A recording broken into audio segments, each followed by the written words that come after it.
Chapter 20. In 8th grade, I entered a different world. My new school, Our Lady of Mercy, was a polite and proper private Catholic school, with girls in plaid skirts and navy polo shirts. The halls were orderly, not filled with chaos like my last school.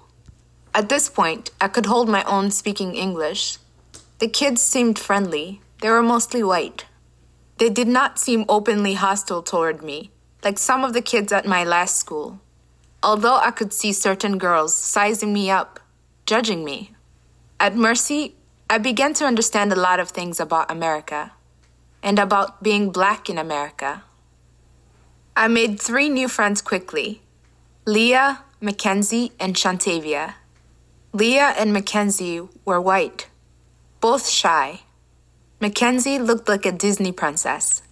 She was petite and sweet.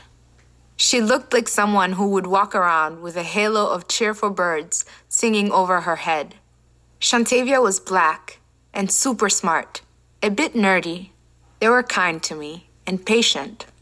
When they discussed things like American TV shows and pop culture, I would have no idea what they were talking about. I hadn't grown up watching American shows, and I didn't get the references. I tried to catch up by watching plenty of TV, but I had a long way to go.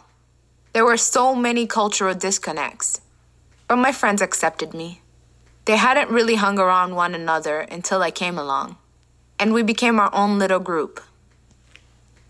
Things got a little weird once we started eating lunch together. That's because the Black girls generally sat together in the cafeteria. They had white friends, but at lunchtime, the Black girls all hung out together, sitting in their own group.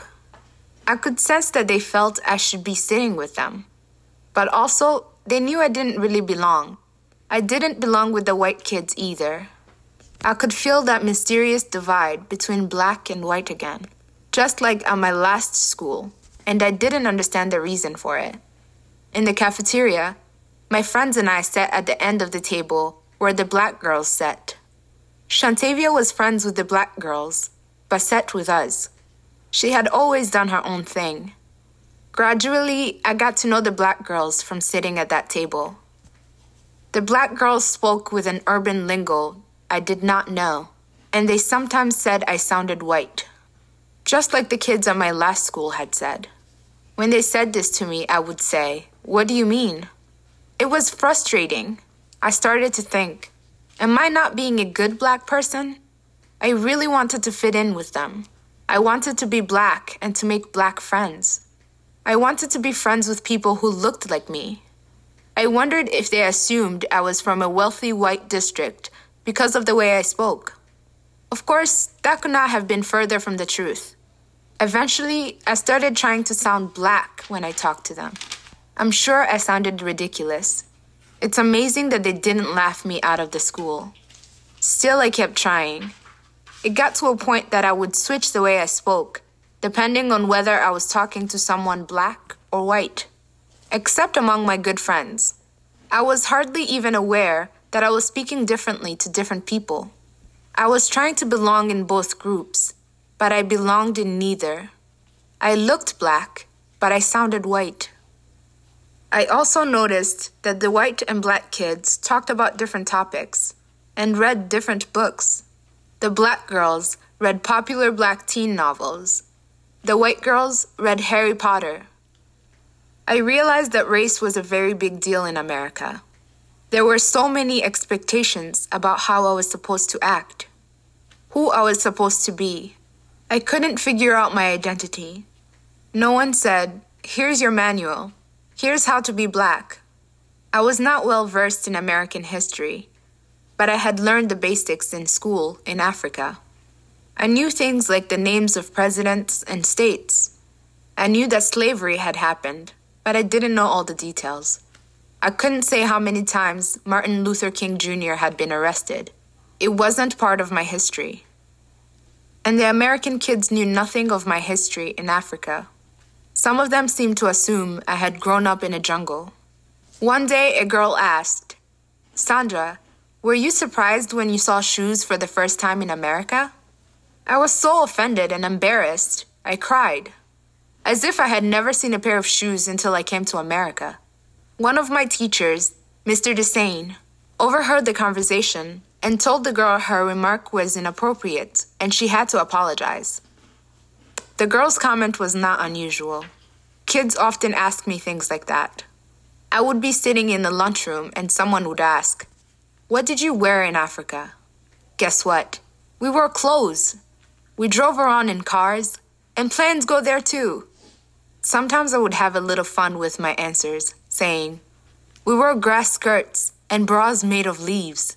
We go from place to place by swinging around on vines like Tarzan. I had a pet lion and a pet elephant, and they lived together in a mud hut.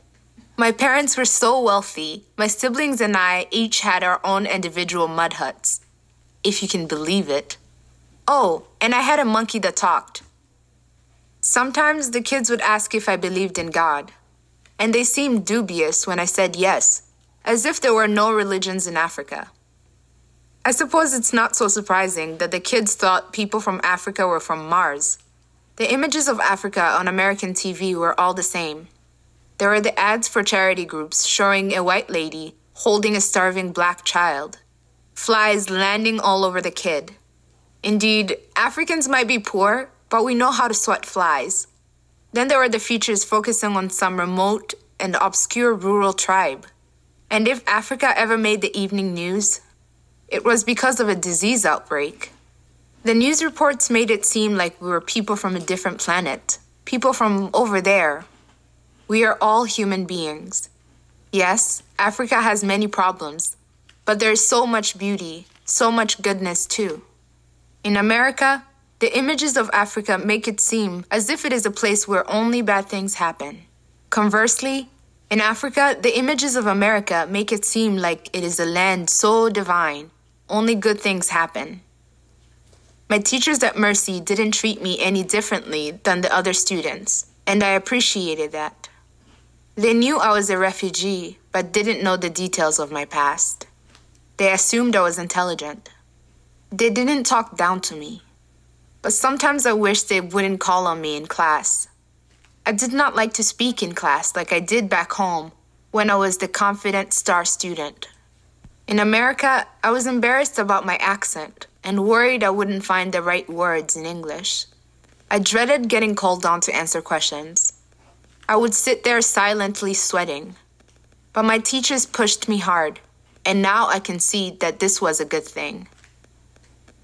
One day in history class, my teacher talked about America's history of slavery.